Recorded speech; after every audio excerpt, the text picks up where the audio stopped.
कि थोड़ा सा ध्यान दें। जिन पाठशालाओं का प्रोग्राम यहाँ हो गया है, ठीक 15 मिनट के बाद वो मैस में चले जाएं और अपना भोजन ग्रहण करें। कृपया शुरू करें। अभी तो शुरू करना प्यार सिंह जी, अब तो शुरू करें। माननीय सभासदों, माननीय अध्यक्ष महोदय जी बता रहे हैं, कृपया खड़े हो जाएं।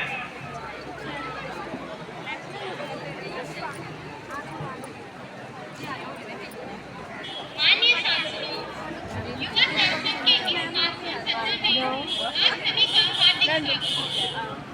अब नए सदस्य शपथ ग्रहण अथवा प्रतिज्ञा करेंगे। महासचिव महोदय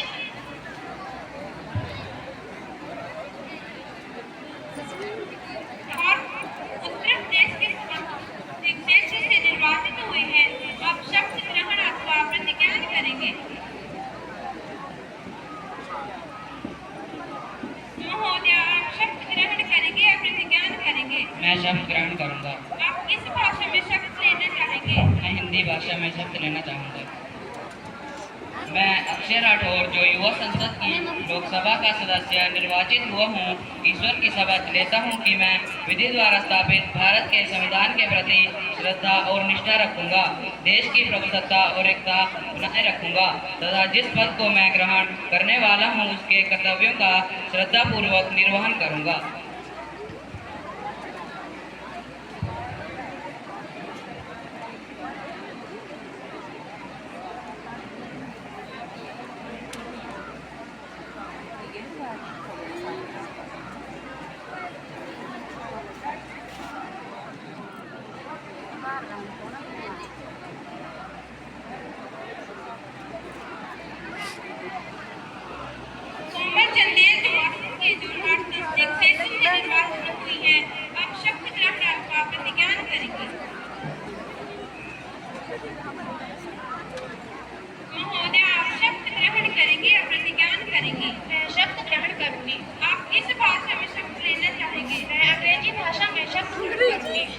I, Komal, having been elected a member of lower house of the youth parliament, do swear in the name of God that I will bear true faith and allegiance to the Constitution of India as by law established, that I will uphold the sovereignty and integrity of the India, and that I will faithfully discharge the duty upon which I am about to enter.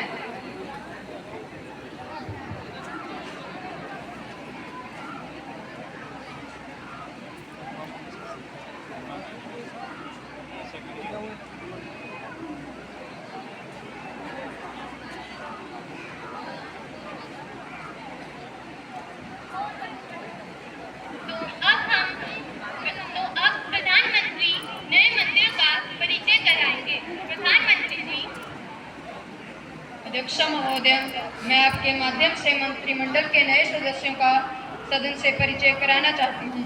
भारी उद्योग मंत्री आशा गुप्ता, पर्यटन राज्य मंत्री कोमल चंदेल।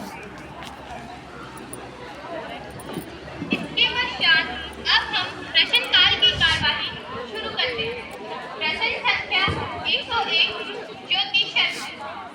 अध्यक्ष महोदय जी, मैं माननीय मानव संसाधन विकास मंत्री से यह पूछना चाहती हूँ कि जवाहर नवोदय विद्यालयों में परिवर्तन नीति का क्या उद्देश्य है? क्या यह नीति अपने उद्देश्य की पूर्ति में सफल है? यदि नहीं तो सरकार इस उपाय में क्या मानव संसाधन विकास मंत्री जी कृपया कोमल चंदेल।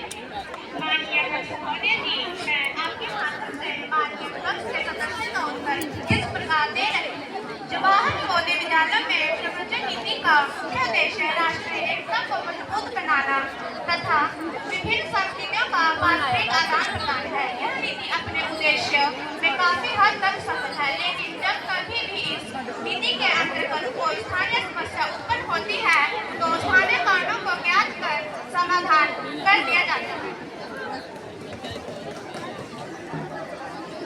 प्रश्न संख्या 102 काजल शर्मा।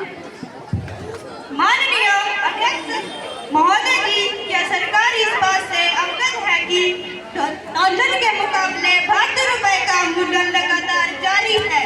इस अमूल्य का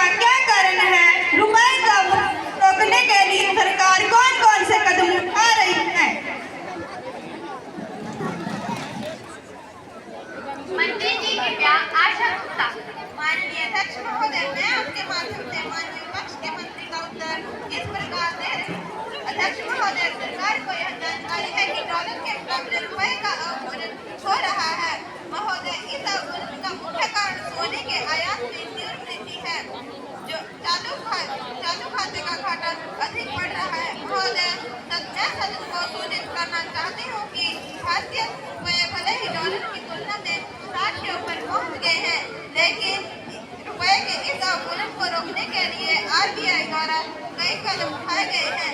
RBI ने 1200 करोड़ नोट बेचने का निर्णय लिया है, जिससे बाजार की तरलता को रोका जा सके। इन सभी के परिणाम स्वरूप माह अगस्त के संचक 18,000 पॉइंट के नीचे गिर गया है, जो वर्तमान में 25,000 पॉइंट के करीब पहुंच गया है। इससे यह इंगित हो रहा है कि निवेशकों का भरोसा बाजार की ओर जल्द ही लौट आएगा, जिससे अर्थव्यवस्था पर की जल्द ही पटरी